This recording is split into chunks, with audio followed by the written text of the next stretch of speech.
Wow, she could have talked more. That was so nice.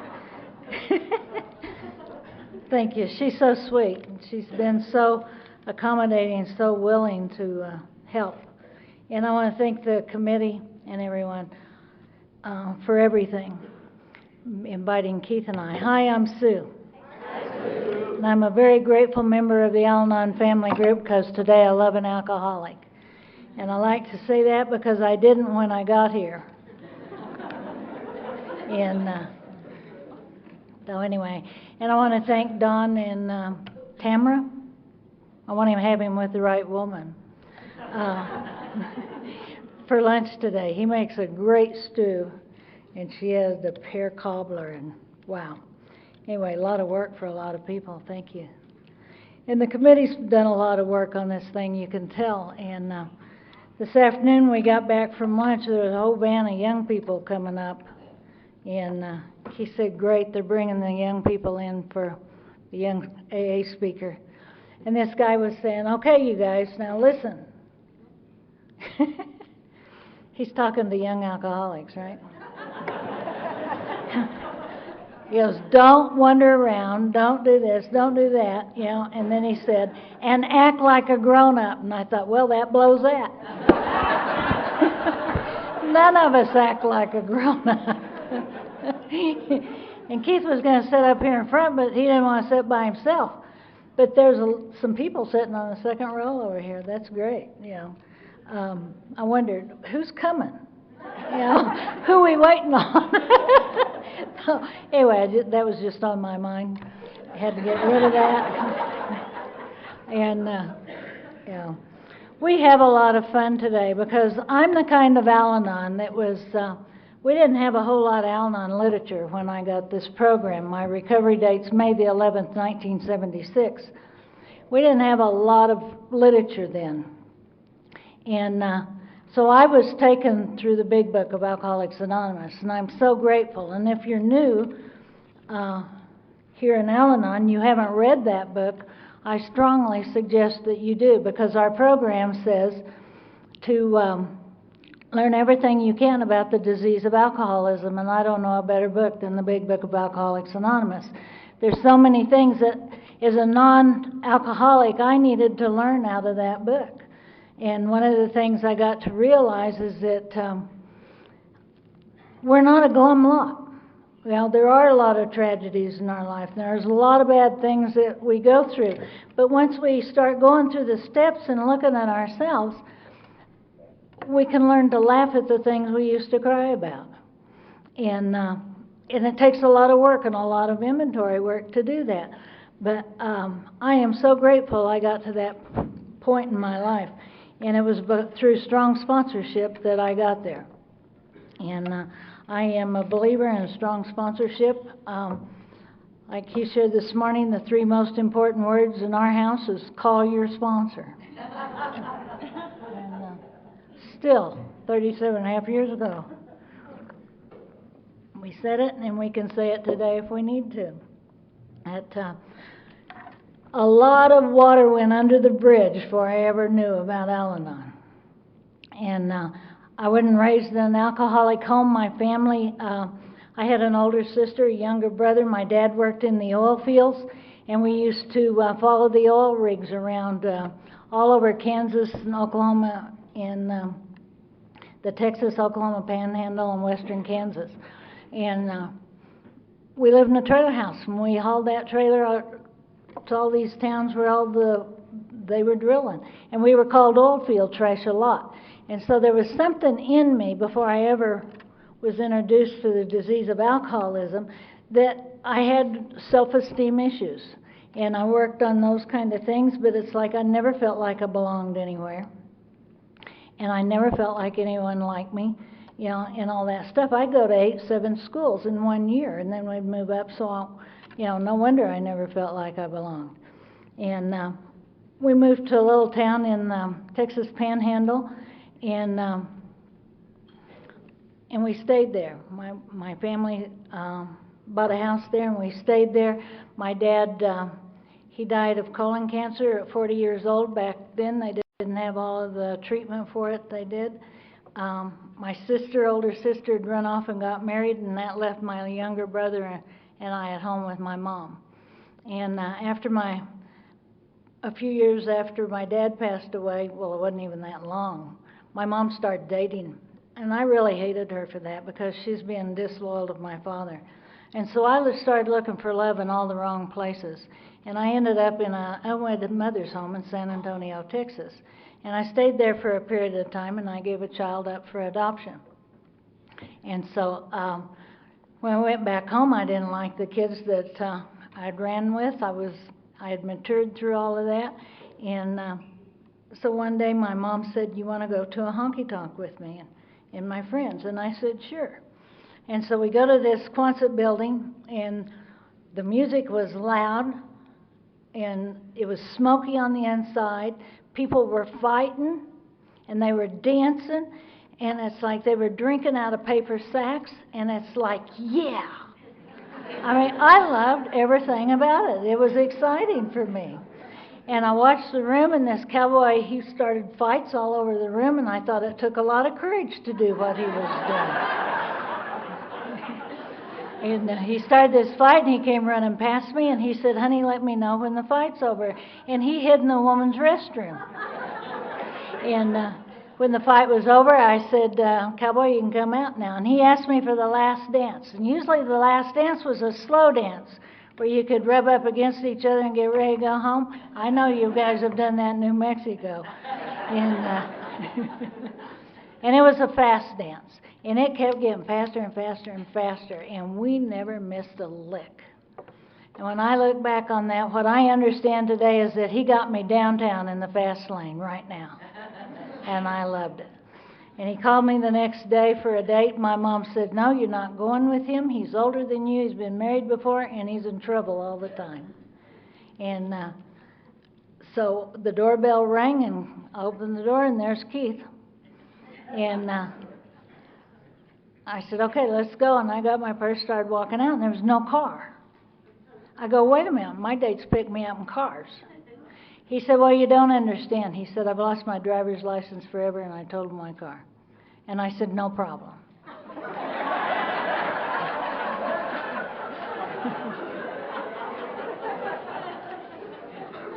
And I knew what to do. I got him in my car, and I went to the drive-in movie. Some of you have never heard of that before, but they had drive-in movies. And I knew what to do there. You sit there and you kiss and smooch. And we sat there and we watched the movie.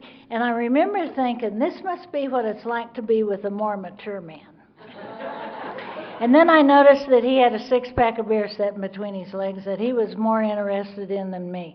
And that set up that obsession in me. I wanted to be number one in that man's life. And that obsession nearly killed me for the next 15 years. And we started dating, and he'd come over on Wednesday nights, and he'd fall asleep watching TV with me. My girlfriends were saying that their boyfriends would come over at their house during the week, and they'd sit and watch TV, and they'd kiss and smooch on the couch, And my boyfriend was coming over, and he was falling asleep. I didn't understand, pass out. And the arrogance in me is that I'll show you the sweet taste of revenge. That carried me through the next 15 years. I'll show you.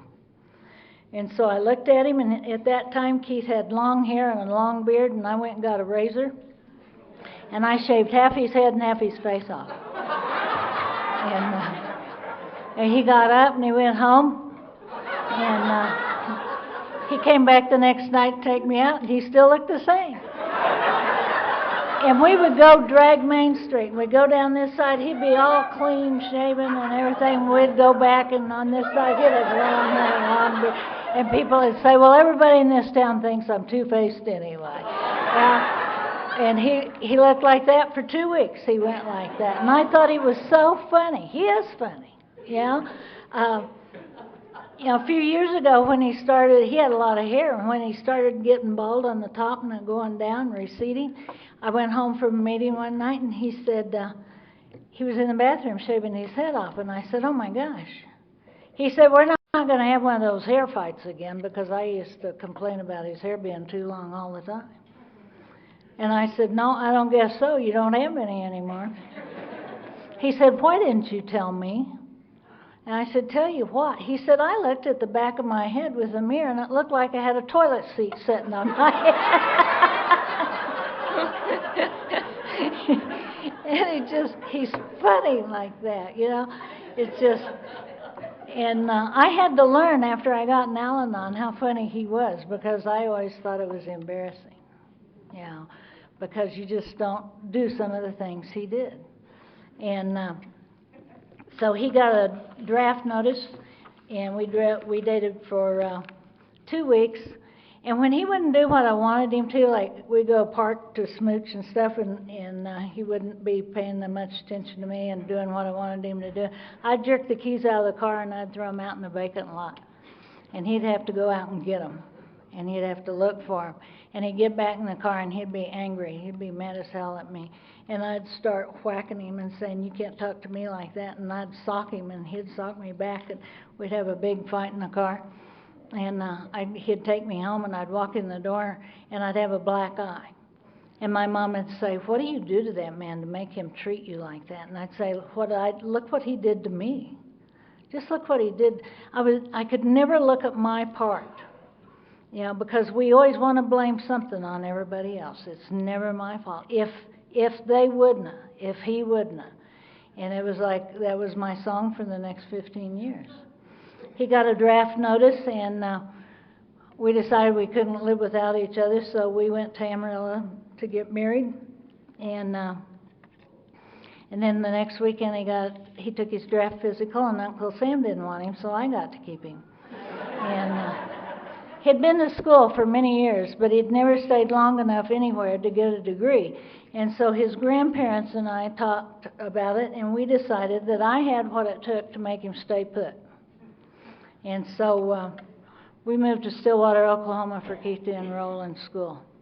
And a few weeks after we got there, our daughter Simone was born. And I remember when they handed me that little girl thinking, thank God she's a girl. Because Keith was a drunk, his dad was a drunk, and his granddad was a town drunk. I didn't know that alcoholism doesn't care what sex, color, race, or creed you are. It takes you to the gates of insanity and hell, and you don't even have to drink booze to get there. And so he finally got his degree. He took him 4 years to get a 2-year degree. And I took all the credit because by then the alcoholism in him was telling the alcoholism in me that I was nobody, that I didn't count, and that I wasn't worth anything.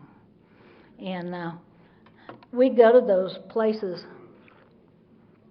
those dances there in Stillwater, and he'd say, I'd tell him, don't fight. Don't fight when you're here tonight. And he'd say, I won't. I promise I won't. And so we go to those dances, and I'd take him and I'd sit him in a booth. I'd have to go to the ladies' room, and I'd take him over and sit him in a booth, and I'd go, stay. And I'd go to the restroom, and I'd come back, and there's a big fight in the middle of the dance floor. And it's like, damn him. He can't mind. And so I'd push my way through all of those guys, and somebody would sock me, and I'd fall on the floor, and they'd look down, where in the heck did she come from? And they'd pull me up, and I'd look over, and Keith was still in the booth. It's like you can never predict what an alcoholic's going to do or when they're going to do it. Sometimes they will mind, but you're not ready for it. Yeah. So we lived like that, and we'd have fights over just silly things like that. And so when he got his degree, he was offered a job out in California and came home and said, you know, I want to move to California. And I said, no, I'm not going to go there. It's too wild and crazy out there. We'll never raise children in California. He said, babe, you don't understand. He said, you go to California and you go to a restaurant, go out to eat dinner, and they serve you cocktails. He said, you don't ever have to get in a fight with anybody again. You don't have to drink out of a paper sack anymore. And a lady like you belongs out there. And I'm going, yeah. Oh, God. We're so gullible. And so we get all of our stuff ready, and he builds this big old box, puts it on wheels, sprays it bright blue, hooks it on the back of our station wagon, and we head for California. And we looked like the greats of wrath going out there. We had laid the back down, and Simone was in the back, and our German Shepherd dog and our cat was back there. And it should take 3 days to get there. It took us 30. Because he had to stop at a friend of his in Oklahoma City to get a prescription filled in a baggie before we went. So it depended on how much he drank and what he took as to how far we went. And there was days that we just stayed put. And we'd wake up in the mornings, and I'd look at Keith to know how I was supposed to feel and how Simone's supposed to act, because if it's not working for Daddy, we're in trouble. And we knew that. We knew that. And it got so crazy in that car. The German Shepherd would stand behind the driver's seat, and when big trucks would go by, he'd run back to the back of the station wagon, hit his head on the window, barking and stuff, and then he'd fall down, get on top of the cat, and they'd be having a dog and cat fight, and they'd be on top of Simone, and she'd be crying and screaming. I'd turn around, start whacking and bitching, and Keith would start drinking. And we did that one day at a time for 30 days. And so we finally got to California, and it's going to be different here. And he went to work, and I would stand and watch for him to come home. I'd stand at the window and watch for him to come home, because I never knew when he was going to be home.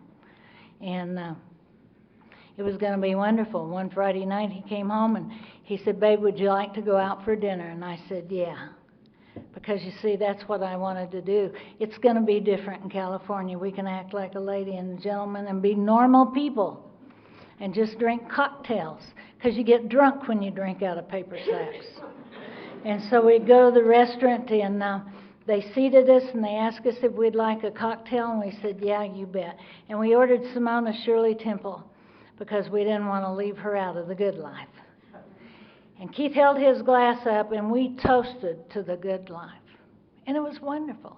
It was everything I dreamt that it was supposed to be, that you see in the movies and all that stuff. And they'd bring him another drink and bring him another drink, and he had 10 drinks to my one. I knew exactly how many. I counted every one of them. And so finally they came over and asked us if we wanted to take our order, and they said, and I'd watched these people in there, and they had these tall crystal glasses with stems on them. Now, growing up in the trailer house, you don't have china and crystal and stuff like that. And I'd watch them, they'd swish it and they'd smell it, and I didn't know what they were doing, but I wanted to be like them, and that's what you got to do to be normal. And so I'd watch them do that, and it's like I was always judging my insides with everybody's outsides. If I could just feel the way you looked would be okay. And so he asked us if we wanted wine with our dinner, and I said, sure. And so he went and got the glasses, and he came back, and he poured just a little bit in Keith's glass and asked him to taste it to see if it was okay. I go, wait a minute, what do you mean is it okay? He drank stuff in Oklahoma that had things floating in it. Pour mine.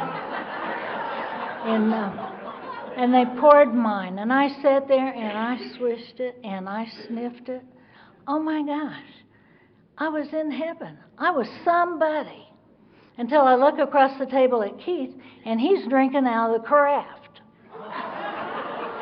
And I holler at him, what are you doing? What are you doing? And he looks at me like I don't know. He said, I'm drinking. What do you think I'm doing? And Simone slid under the table and said, not here. And I saw the waiter, and I yell at him, come here, come here. And I'm just screaming. And the waiter comes over to the table, and I don't ever want to forget this. He points right at me, and he said, I'm sorry, but you're not eating here. And I said, and why not? He said, because you don't know how to act. I went, oh my gosh. And we're walking out, and Keith's giving everybody, he's talking to everybody in sign language. We could never go back.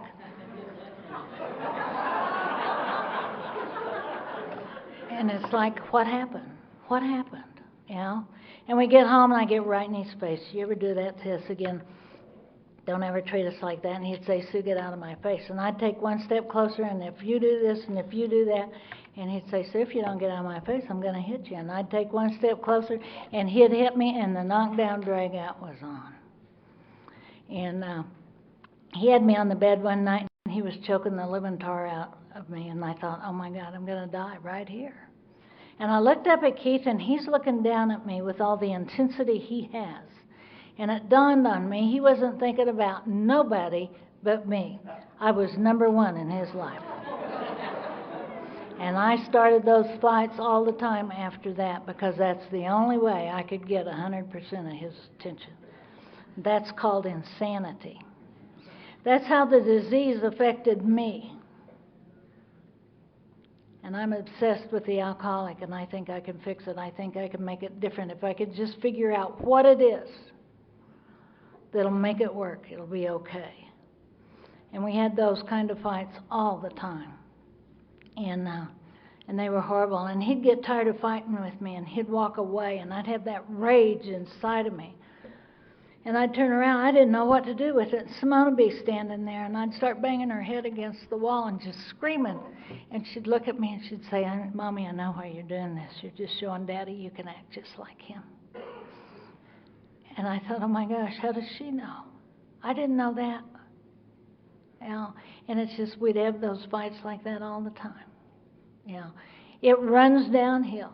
Our children are so affected by our disease. And we think they don't understand.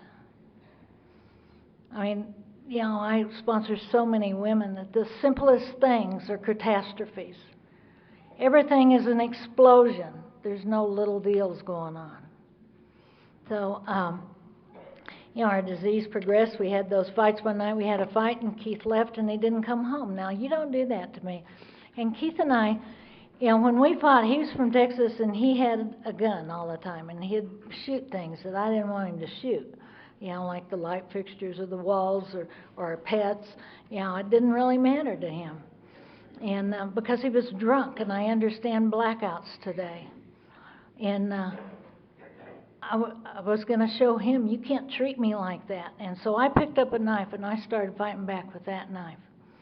And he'd stick his gun right on the end of my nose. He'd say, Sue, if you don't shut up, I'm going to shoot you. And I'd stick my knife right in his stomach, and I'd say, you go first.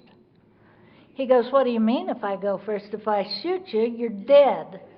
And I said, I know, but when the bullet hits me, it'll knock me backwards. The momentum will make the knife go forwards, and we'll both die at the same time, so go for it. And he'd look at me, and he'd go, you're crazy. And I was. And we had a fight one night, and he didn't come home like he was supposed to, and like he usually did, and that made me so angry. And I didn't know what to do, and I cried. I cried, God, please, let him get hurt out there. You know, let him get killed in a car wreck or something, but don't let anybody else get hurt. And then I think, what am I saying? What am I thinking? My gosh, this is the man I'm supposed to love, and I'm wishing him dead. What's wrong with me? And I cried myself to sleep. Next morning I got up, and he still wasn't home, and it's like, okay, he's not going to do this to us. We're going to go find him. And I went and got Simone up, and I said, come on, we're going to go find your dad. And I didn't have a clue in California where to find him, like looking for a needle in a haystack. But I thought, well, I'll look at this place, after hours place that we used to go to down in Orange, and it was about 12, 14 miles from our house. And I thought, I start out down there. And so I started down there, and I was a few blocks from that place, and I looked over, and I saw Keith's pickup over by this house, and this house had motorcycles all over the lawn. By then, Keith had become a Hell's Angel, and I hated that part the most. And I thought, I'll show him. And I took the keys out of my purse, and I drove that pickup 2 blocks from that house. Then I walked back to my car, and I drove my car 2 blocks in front of that pickup. Then I walked back to the pickup, and I drove my car 2 blocks in front, and I drove the pickup. It only took me 4 hours to get both of those vehicles home, but I did it, and I felt good.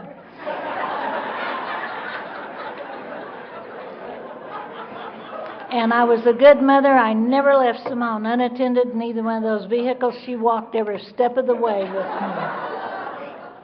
me. And pretty soon Keith calls, and I answer, and he said, I said, what do you want? And he said, Sue, please help me. Please come and get me and bring me home. I said, no, you're in there with all your buds.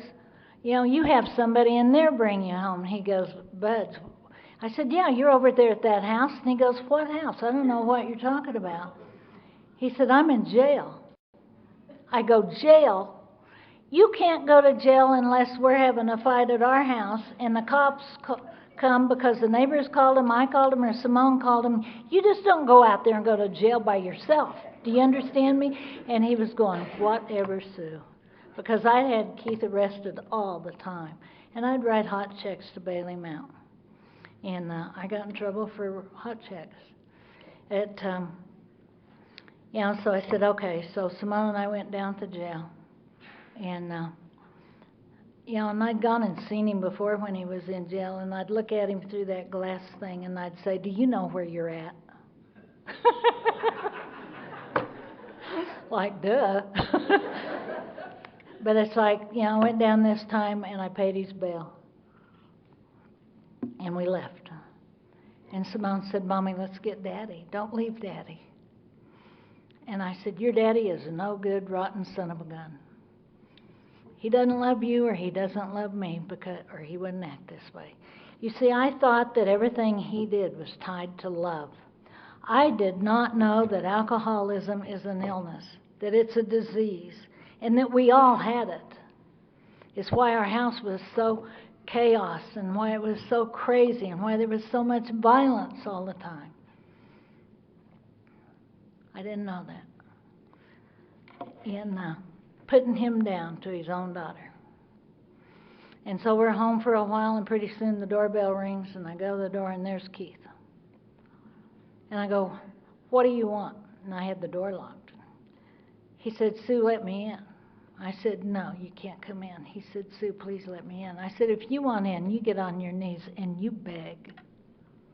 You beg.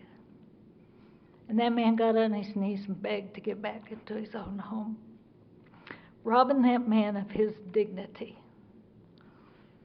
And I unlocked the door, he did that, and I unlocked the door, and he came in and he said, oh, and by the way, honey, thank you for bringing my pickup home. And I wanted to die. I wanted to just die. I didn't do that to be nice. You could never outthink, outsmart an alcoholic. Yeah, it's so funny. And we lived like that way for years. And we had a fight one night. And when Keith had come home and passed out on me, I'd have my butcher knife with me, and he'd pass out on his, go in the bed, and just fall on the bed. And this one night he was in there, and I wasn't through talking to him. You don't pass out on me 10 minutes into a 2-hour conversation. And he passed out on me, and I took my knife and I just started stabbing him all over his back, and when his back started bleeding, I thought, oh my gosh, what am I doing? This is the man I'm supposed to love, and I'm trying to kill him.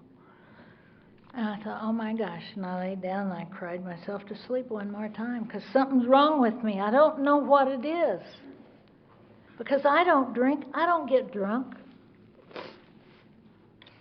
And Keith woke up the next morning and he goes, oh my gosh, Sue, something's wrong with my back. And I said, well, let me see. And he turned around and I said, you've broken out with acne of the back. You've been drinking all that whiskey. But just a second, baby, I'll go get the bourbon alcohol and I'll fix it. No, I love that. I was always leaving him. I was always divorcing him. And this one night, I fell down and I got the whole side of my face kicked in. And the next day, I went to work and made up all kinds of stories about what had happened and stuff. And there was an attorney across the hall that I'd been to him before. I went over him and I walked in and he said, oh my gosh, Sue, what happened to you? And I said, Keith and I had a fight. He said, do you fight like this all the time? And I said, no, only when he drinks. He said, do you think he's an alcoholic? And I said, I don't know what that is. He said, well, it's somebody that can't quit drinking. And I said, he must be one, because I threw out booze and filled bottles up with water, and he got drunk on water a lot. And the man said, you know, if you really love him, which was my answer, love fixes everything. he said, if you really love him, you'll take him to Alcoholics Anonymous. And I said, what is that? And he said, that's a place where people go to stop drinking. And I said, great. And I walked out of there because I had an answer. That's all I ever wanted was an answer. And so I go home, and Keith comes home, and he's laying on the couch, and I tell him I went to our attorney again. And he said, well, and I said, he told me that if I loved you, I would take you to this thing called Alcoholics Anonymous. And he looked at me with all the sincerity he had, and he said, babe, I thought it would come to this. So I called a man in AA today, and he showed me where there's a meeting in this church just right down the street, a few blocks from here. And he said, he told me there's a meeting there tonight. And I said, what time? He said, 8:30. See, I thought that he wanted to sober up because he loved us. I didn't know he'd been to court that day and was on a court card. And he was sentenced to Alcoholics Anonymous. I wanted to think that he loved us enough that he could stop drinking. And I'm so grateful today. I know that love has nothing to do with it. And so I kept watching. I asked him what time it started. He said 8:30. I kept watching the clock, and at 8:30 I went and got my knife, and I went over and jabbed him. And I said, get up. He said, what for? I said, that Alcoholics Anonymous meeting. He said, I don't think I want to go. And I jabbed him again. And I said, I think you do. And he got up, and we put the dog and the cat and Simone in the car, and we take Dad to AA. And we drive up in the front of this church, and they had an AA sign out there. I said, what time's this meeting over? And he said, 10. I said, I'll tell you what, dude, you come out of that door for 10 o'clock, I'll gut you. Now, when I got to Al-Anon, they said you couldn't keep an alcoholic sober, but I did for 4 months, taking him to that meeting, sitting in the parking lot with my butcher knife. The sad part about that is there was an Al-Anon meeting at that church, the exact same time. But you see, I hadn't gotten to the want to. I know that this program is for people who want it, not for people who need it. You see, I needed recovery then just as much as anybody in our house did, as much as Keith did. But you see, if he'd quit drinking, I'll be fine. And so I didn't go, and I let him go by himself, and he got drunk immediately. And I didn't, nothing works, nothing works. And I had to get to the point that I had to hit a bottom, and I believe that every non-alcoholic has to hit a bottom, just like every alcoholic. And we was having a fight one night, and he turned on Simone, and he was doing the things to Simone that I always did to her. And I looked at him, and I thought, oh my gosh, he's not even a good father anymore. I have no excuses left. And I looked at Keith, and very calmly, I didn't grab my knife, I didn't do anything. I just said, I don't love you anymore, Keith, but I don't hate you either. And if you got to become a skid row bum, because I thought that's what happened to drunks, and that's what you got to do, but we ain't going any further with you. And Simone and I got some stuff when we got out of that house, and we were gone for 4 days. I don't have a clue what happened during those 4 days. But Simone needed some things for school, and she begged me to go back home.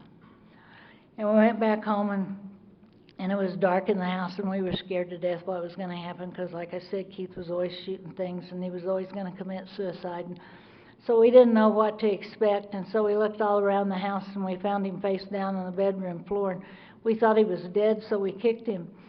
And he turned over, and he looked at me, and he said, Sue, please help. And I know this is when God moved into my life. He gave me the most important word I could ever say to that man. The thing that helped him more than anything I could ever do. I looked at him and I said, no, I can't help you. If you want help, you got to help yourself. There had to be a God, because I couldn't have done that. And he got up and he went to the phone and he called AA. Pretty soon the doorbell rang. We had to fight with a gun and a knife again, the very last time. When the doorbell rang, I went to the door, and there's a little gray-headed, shriveled-up man standing there, and I thought, oh, geez, why don't they send the big ones on these trips? And little Jack Callahan walked into our house, and he made a 12-step call on a family. He said, I've seen Keith in AA before, but something's happened to him, and I think he wants it. And he said, let's take him to a detox. And he took him to a few places, and he'd say, I can't get him in here. And I said, you got to find somewhere, because you ain't taking him home. He's yours. You came and got him, and you're going to keep him. And he finally called the hospital where Dr. Paul worked, and they took him in. And Jack took me home, and he sat in the driveway with me, and he said, I know Keith, he acts like he wants AA this time, and he wants help. But he'll never make it coming home to an old idea, and you're an old idea. He said, you're going to have to go to a program called Al-Anon. And he told me, I said, no, if he quits drinking, I'll be fine. He said, no, you won't. He said, you're the craziest, most foul-mouthed woman I've ever heard. He said, you need a program. And he said, let's go in the house. Simone's worried about her daddy. We went in there, and he said, if you love your daddy, you'll go to a program called Alateen. And so Simone and I started going to Keith. Well, Keith was in the detox. We started going to our meetings. And I remember the first Al-Anon meeting I walked into. At that time, our big book had Living with an Alcoholic on the cover of it. And I went, whew. It was the first time in a long time I felt like I could breathe. I didn't have to make up any excuses. I didn't have to feel embarrassed. I could tell I didn't have to lie. And I felt comfortable. And all those women that were sharing were answering all my questions before I ever asked them. And I knew I'd found my home. And Keith came home after that, and he said, everybody's got to go program. And I said, we're going. Yeah. And because I had, off and on, I drank and used with Keith. I never drank and used like he did, because I'm not a drunk. I don't have the phenomena of craving. And so I don't have to drink, or I can have one drink and not have any more. And so they had a speaker meeting in there every Friday night at that hospital. And so they invited the families to go. And I heard this one speaker say, if you think you're an alcoholic, try having one drink every night for 30 days and see if that's all you have. Yeah. And so I thought, okay, I'm going to try that. And so I'd go home and I'd drink, I'd get on the couch and I'd turn on the TV and I'd, open a can of beer and I'd sit there and watch TV and I'd fall asleep and I'd wake up in the morning and the can of beer would still be there. And I'd think, oh my gosh, how am I going to find out if I'm an alcoholic if I don't drink that? So I thought the next night I'm going to try a glass of wine. And the same thing happened the next night. And it dawned on me that I'm not an alcoholic. I don't have to drink. I don't have to drink. And I don't want to. And, Keith got out of the detox and we started going to our meetings. And we had our date night. I got a sponsor. Everybody in there that had a smile on their face had this thing called a sponsor.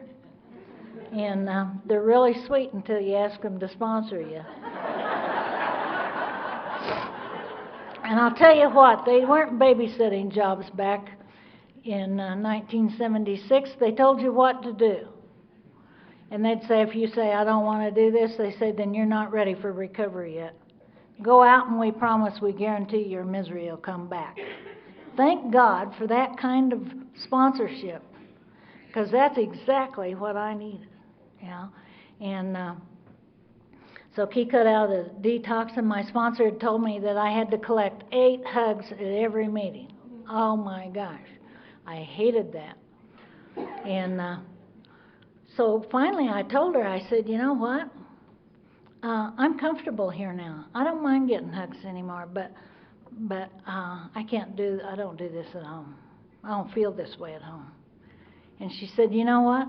We don't care if you're wonderful every night for an hour, hour and a half in a meeting. You got sick at home, and that's where you're going to take this recovery. And so tonight you're going to go home, and you're going to hug Keith. And I said, I don't want it. And she goes, I don't care. And so I went home that night, and I kept saying the serenity prayer over and over, and I'd say, God, if this thing's works, it better work tonight. And so Keith came home, and he's walking toward me, and I put my arms around him and hugged him. He jerks back, and he goes, what's that for? And I said, they told me to do it. Don't ask me why. And that's the way we start our recovery. And it started getting better little by little, you know. I could walk by Keith and pat him on the shoulder, and he got where he wouldn't flinch anymore, you know. And he wasn't yelling at me like he used to yell at me, you know. And, you know, we'd walk away. When something would happen, we'd just walk away, and I'd go call my sponsor. We start ragging on each other. Call your sponsor, you know, the 3 magic words. And we started doing that in our home, even with Simone. Simone did not want to go to Alateen. She'd drink mustard water and stuff before her Alateen meeting, and she'd say, I don't want to go, I'm sick. I hear about sex, drugs, and rock and roll in those meetings, and we'd say, what do you hear there that's worse than what have you heard in your own home? And we'd hand her a coffee can, an empty coffee can, and say, here, go throw out in your meeting. And we all got through the newcomer stuff. Thank God. And we started working a program, and Keith and I gradually, you know, he was, like I said earlier, he embarrassed me a lot. He's funny, but when I was new in Al-Anon, before I got to Al-Anon, it was an embarrassment, because what did they think, you know? And I remember one night this AA couple had invited us over for dinner, and there was another AA couple there when we got there, and I was the only Al-Anon there. And they were fixing dinner, and Keith had talked about Las Vegas. A few weeks before, he had gone with his sponsor to Las Vegas, and I got mad about that. But he came home and told me that it was one of the good things that had happened to him, because on his way home, he got to give his 5th step to his sponsor. See, the things that I think are bad are not right, you know. Good things come out of what I think's bad. And so he had been able to do that with his sponsor, and so it wasn't a bad deal, you know. And I'd had to really work a program through that. And so that night he got, when we were at these people's house, he started telling them about Las Vegas. And so this lady, she started turning the fire off under her pots, and she started putting stuff in the refrigerator, and I go, whoa, wait a minute, what are you doing? She said, well, didn't you hear him talking about Las Vegas? We're going to Las Vegas tonight. And I go, it's Saturday night. She said, yeah, we'll be back by 6 o'clock in the morning. And I'm going, you know, Al-Anons are not spontaneous at all. You got to plan forever. And I go, okay, I'm not going to be left out this time. And so I called Simone, and she'd stayed over at Becky's house. And I called her, and I said, Simone, your dad's going nuts again, and I'm going with him this time. And we got in the car, and us 3 ladies were sitting in the back seat, and Keith was sitting in the front seat between these 2 guys. And they were laughing and yucking it up, and one of the ladies looked at me and said, your husband is so funny. Now, I remember a time when a lady told me something about my husband, and she'd been flirting with him, and I threw her through a plate glass window at the VFW building. And so this lady's telling me this about Keith, and I looked at her and I said, you know what? You're right. He is funny. And that's the minute that I accepted that my husband was a funny man, and if anybody was going to enjoy him, it was going to be me. Yeah. I used to go to the AA speaker meetings with him, and I'd hear the AA women talking about you, and I could always tell the Al-Anons they're the dowdy ones. And I'd say, not me. You know, and I'd get all dressed up to go to those AA speaker meetings. And these women would come up, and they'd hug Keith and give him a kiss. And I couldn't get mad, because they're alcoholics. There weren't women in there hitting on him. They were alcoholics. And I thought, if they're going to hug and kiss him, they're going to hug and kiss me. They're going to be my friends, too. And so when they'd hug and kiss Keith, I'd say, hi, I'm Sue. I'm Keith's wife. Can I have a hug? Oh, my God. I made some of the neatest relationships with AA women in my life. There was one international we went to. The AA women, they loved me, too, because I don't know why. But they said, we was at the international, and they asked Keith, can we take Sue out for dinner? And I said, I'm not going to go to dinner with you guys. I'm going to go with Keith and the people we're with. Why? And they said, because we want you to have one more glass of wine so we can stand you up at the international convention as our newcomer. They said, you're only one drink away, baby. But the truth is that I love this program. I wanted to work a program like I saw alcoholics working a program. I didn't want to go to the meetings where the wives were dumping about their husbands, where they were taking their husband's inventory and they were getting sicker in Al-Anon. And I didn't want to be like that. And this one lady bragged in a meeting that she told her husband he couldn't go to any AA meetings anymore unless they were men's stags, because she didn't want him to be around those AA women. And I love those AA women. They're sick. They have a disease called alcoholism. You know, they're trying to do better, just like my husband is. And I want to be supportive of their program too.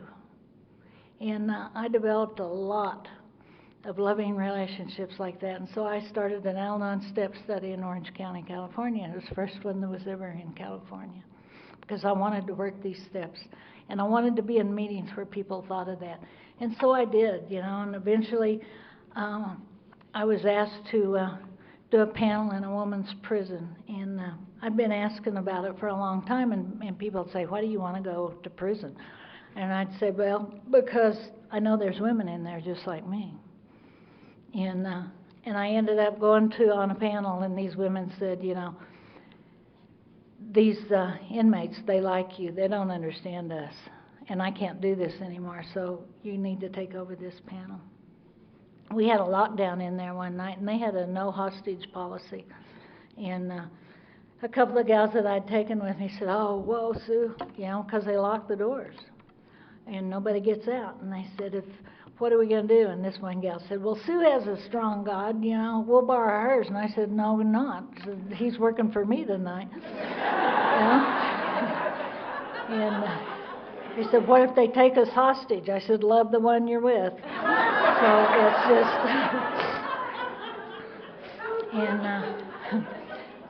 and next Thursday night, Keith and I are going to be in that prison.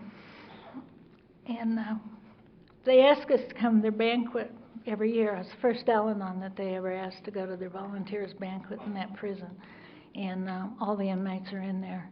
And Keith and I have had our panel. He has a panel in there too. And those women literally loved him back into understanding women. Keith was a woman hater when he got to this program, and those inmates literally loved him back. And I'm so grateful to them. And so we've had a panel in there for 30 years, and we've never had a dark night in there. And then we were able to, a few years ago, get a house in Las Vegas.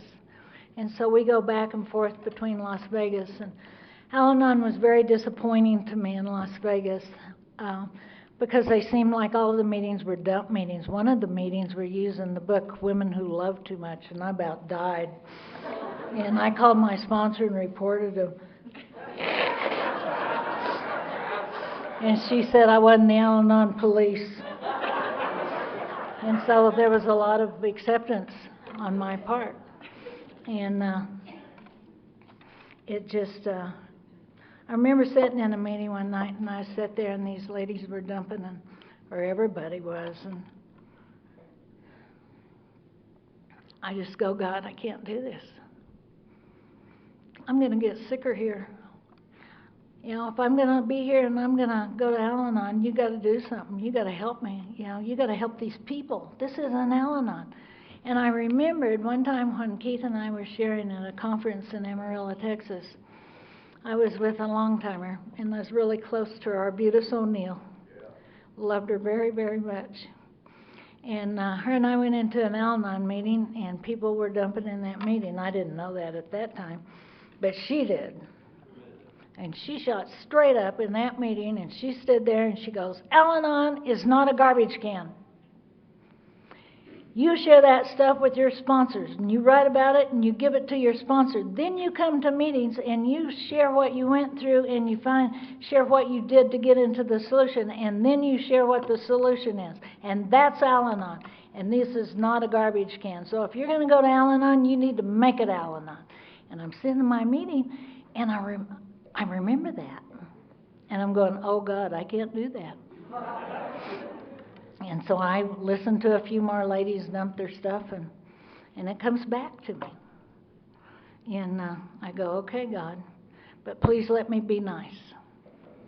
And so when it came my turn to share, I said, you know what, I've been coming to this meeting. Nobody comes in here with anything but a bunch of garbage. You dump in this meeting, and I guess you just pick it up and take it home with you, because you come back next week and you update everybody on your latest deal. And I said, you're getting sicker in Al-Anon's than you are in recovery. I said, I've been in this deal long enough to know what Al-Anon is and to know what Al-Anon is not. And this is not Al-Anon. And if you want to get better, you're going to read your literature, you're going to pray to a God that you understand, or until you do understand Him, you need to get a sponsor. I don't know if you'd know a step if you tripped over it. And I said, I don't care if I pissed you off, but now you know what Al-Anon is. And I explained to him how Arbutus had explained in that meeting. And then I just went, whew. Because you know when you feel like you're just going to blow up? And I was nice. I said it really calmly. And some of the women came up to me afterwards and said, oh my gosh, you're so right. Thank you so much, you know. And it's like the next week I thought, oh, whoa, I got to go back to that meeting if I'm going to do that. And I went back to that meeting. This little gal leading the meeting said, you know what, I heard what Sue said last week, and tonight we're gonna discuss what was in the One Day at a Time page today. And I went, thank God, thank God. You know, I don't have to do any of this kind of stuff. Nobody has to. None of these people have to be on this committee. Nobody has to do anything. Just go to meetings and sit on our butts. That's what we got to do. But that's not recovery. I believe that God gave us an opportunity to find the answer. I believe that God put an alcoholic in my life so I could find you, so I could find my God, and so I could carry a message. He gave me a job to do. I'm here to be of service to my God. I go to every meeting to be of service to my God. I was involved in service many years and still am. And I believe that all of us have the obligation, and we need to pay our God back for giving us a second chance of life by carrying a message of recovery and not whining in our meetings. Have a sponsor and go through the steps and share with people, newcomers. God, I was 2 years in the program and I wanted to sponsor somebody so bad, and I went to a AA meeting with my sponsor, and I saved a seat for this newcomer, and I told her I was going there and she needed to come to an AA speaker meeting so she'd understand alcoholics better. And so I see her come in, and she comes in, and I motion her over, and I said, this seat's for you. I saved this seat for you. And she goes, I'm not going to sit there. I said, why not? And she said, I don't like you. I was overwhelmed. I thought we all got here and everybody liked everybody. But I learned a lot that night. It's not about me. It's about change. And if I don't change, I won't be a program of attraction. I had to turn anger into love. I had to turn greediness into giving. And I can turn the stubbornness into an asset in my life because I refuse to go through this disease twice. That's why our daughter went to Alateen. And she grew up, she went to Al-Anon, and she followed her dream. She became a model. And she wanted to go to Milan, Italy, and she went to Milan, Italy, and she became a very good model, very successful model. And she met an Italian man over there. He's a very nice-looking man. He's very Italian. He doesn't drink or use. He loves to make money, and we're happy for that. And he's from a very traditional family. And if she was sitting here today, she would talk to you about Al-Anon and AA in Milan, Italy. She's been very instrumental. The program was very young when she got there. They hardly had any literature, and she's been very instrumental in helping translate AA and Al-Anon literature into Italian language. She called me one day after Lois Remembers' book comes out, and remember, in Lois Remembers, it talks about how they're in that motorcycle with the sidecar, and Lois is driving, and Bill's in the sidecar, and they drive up to this farmhouse to see if they have any food or if they can have a night stay there. And this little boy standing out on the porch says, what do you wops want? And it's in the book. It's in Lois Remembers. And Simone called me, and she said, Mom, I'm trying to translate this into Italian. What's a wop?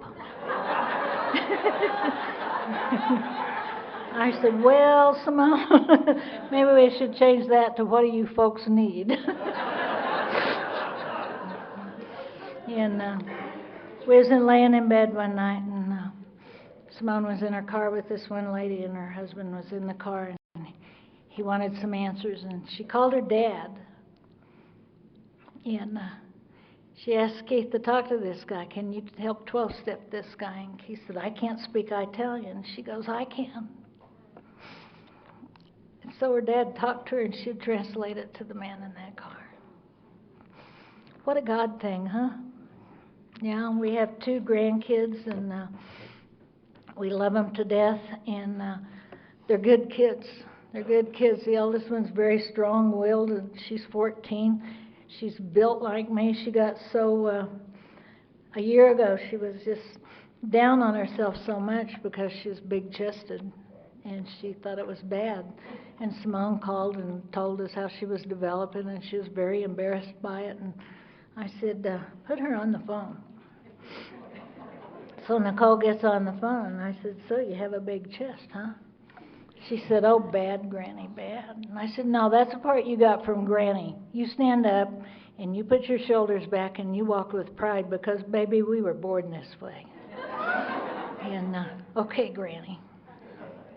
And a few nights later, they were in a restaurant, and Fabio, her dad, had said some chesty lady had come in, and Nicole said, no, Daddy, she was born that way. God gave her that way. And so these kids, they love their life. They go to this Christian, this Catholic school, and it's good for them. And we just have forgiveness that never would. And we didn't work on our families. That's the thing about recovery, is that we can't fix our families. We can only do what we got to do in our own programs and be in a program of attraction. God has not let any of the 3 of us, Keith, me, or Simone, be in a bad place at the same time. Isn't that a blessing? There's always one in the 3 of us that said, you know, God loves you, and have you talked to your sponsor? Have you written about this? You know, because our family believes in writing. And we write it, and we look at the 4th column, and we call our sponsor, and we get through it, and we move on. Al-Anons, they say, we go down with claw marks. We can't let anything loose. And move on is so important, to work through those things, write about it, give it away, and move on. This is a program of recovery. It's not a program of whining. And Keith shared this morning with you that he goes to NA meetings, and I went to a NA meeting with him in Las Vegas a few weeks ago, and there was this lady in there in a wheelchair, and she raised her hand as a newcomer. And I thought, wow, I wonder what she did in a wheelchair as a newcomer. And so they asked her if she had anything to say, and she said, yeah.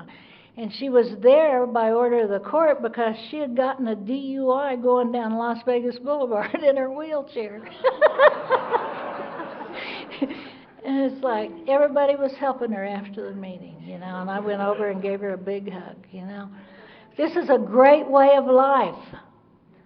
I have it, you have it. What are we going to do with it?